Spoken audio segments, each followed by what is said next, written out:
ಕುಂಭರಾಶಿ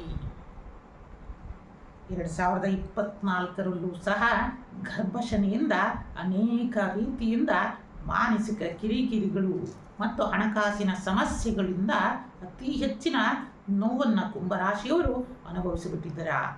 ಮತ್ತು ಈ 2025ರಲ್ಲಿ ನಿಮ್ಮ ಆರೋಗ್ಯದ ಕಡೆ ಗಮನವನ್ನು ವಹಿಸುವುದು ಸೂಕ್ತ.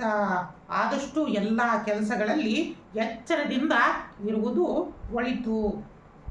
ಏಕೆಂದರೆ ಗುರುಗಳ ಸಲಹೆಯಂತೆ ನಡೆದರೆ ಮುಂಬರುವ ತೊಂದರೆಗಳಿಂದ ನೀವು ಪಾರಾಗಬಹುದು. ನಿಮಗೆ ಸಂಬಂಧಪಡದ ಇರುವ ವಿಚಾರಗಳಿಗೆ ನೀವು ಯಾವತ್ತೂ ಹೋಗೋದು ಈ ವರ್ಷ ಬೇಡವೇ ಬೇಡ. ಇದರಿಂದ ವೃಥಾ ಅಪವಾದಗಳನ್ನು ನೀವು ಪಡೆಯಬೇಕಾಗುತ್ತೆ. ಮತ್ತು ನಿಮಗೆ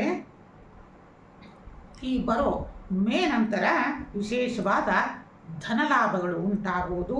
ಆರ್ಥಿಕ ಪರಿಸ್ಥಿತಿಯಲ್ಲಿ ಸುಧಾರಣೆಗಳು ಸಹ ಉಂಟಾಗ್ತಾ ಹೋಗುತ್ತೆ. ಪುಣ್ಯಕ್ಷೇತ್ರಗಳ ದರ್ಶನ ಪ್ರಾಪ್ತಿಯಾಗುತ್ತೆ. ಮಾನಸಿಕವಾದ ನೆಮ್ಮದಿಗಳು ಮತ್ತು ಆಧ್ಯಾತ್ಮಿಕ ಜ್ಞಾನಗಳು ಸಹ ಪ್ರಾಪ್ತಿಯಾಗ್ತಾ ಹೋಗುತ್ತೆ. ಮನೆಯ ಹಿರಿಯರ ಆರೋಗ್ಯದ ಬಗ್ಗೆ ಗಮನವನ್ನು ವಹಿಸುವುದು ಸೂಕ್ತ. ತಂದೆ ತಾಯಿಯ ಆರೋಗ್ಯದ ಕಡೆ ಹೆಚ್ಚಿನ ಪ್ರಾಶಸ್ತ್ಯವನ್ನು ನೀಡ್ತಾ ಬನ್ನಿ. ಮತ್ತು ಮಾನಸಿಕ ಕಿರಿಕಿರಿಯಿಂದ ನೀವು ದೂರ ಹೋಗ್ತೀರಾ. ಮತ್ತು ಸಂಗೀತ ಮತ್ತು ಸಿನಿಮಾ ಕ್ಷೇತ್ರಗಳಲ್ಲಿ ಇರುವ ಕಲಾವಿದರಿಗೆ ಮೇ ನಂತರ ಶುಭದಾಯಕಗಳು ಉಂಟಾಗ್ತಾ ಹೋಗುತ್ತೆ. ದೂರ ಪ್ರಯಾಣದಲ್ಲಿ ಕುಂಭರಾಶಿಯವರು ಎಚ್ಚರಿಕೆಯನ್ನು ವಹಿಸುವುದು ಸೂಕ್ತ. ಮತ್ತು ಭೂಲಾಭಗಳು, ಸಂತಾನ ಪ್ರಾಪ್ತಿ ಮತ್ತು ವಿವಾಹ ಕಾರ್ಯಗಳಿಗೆ ಈ ವರ್ಷ ಸೂಕ್ತವಾದ ಸಮಯ ಆಗಿರುತ್ತೆ.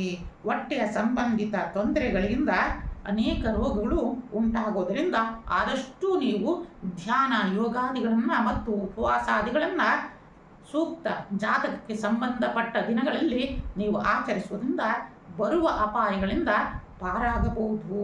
ಪ್ರೇಮ ವಿವಾಹದಲ್ಲಿ ನೀವು ಜಯವನ್ನು ಕಾಣ್ತಾ ಹೋಗ್ತೀರಾ ಈ ವರ್ಷ.